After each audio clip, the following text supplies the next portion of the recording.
Want to delete your TikTok watch history? Don't want others seeing what you watched? Here's how to clear it in seconds.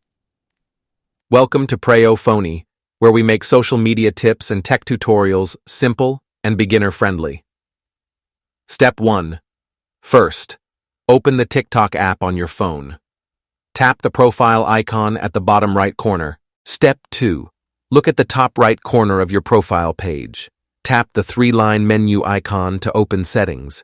Step 3. From the menu, select Settings and Privacy. This section controls your account activity and privacy options. Step 4.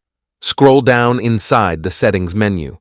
Tap Activity Center to access your TikTok activity. Step 5. Inside Activity Center, tap Watch History. You will see all the videos you recently watched. If this tutorial helped you, make sure to like the video and subscribe to Preyo Phonie. We share simple TikTok tutorials, app tips, and smartphone tricks every week. Step 6. Tap Select in the top right corner.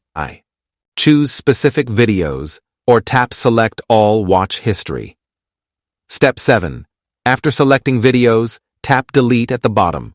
Confirm by tapping Delete again in the pop-up window. Now you know exactly how to delete your TikTok watch history and keep your activity private. If you want to learn more TikTok tricks like finding watch history, privacy settings, and hidden features, check out the next tutorial on Preyo Phonie. Thanks for watching, and I'll see you in the next video.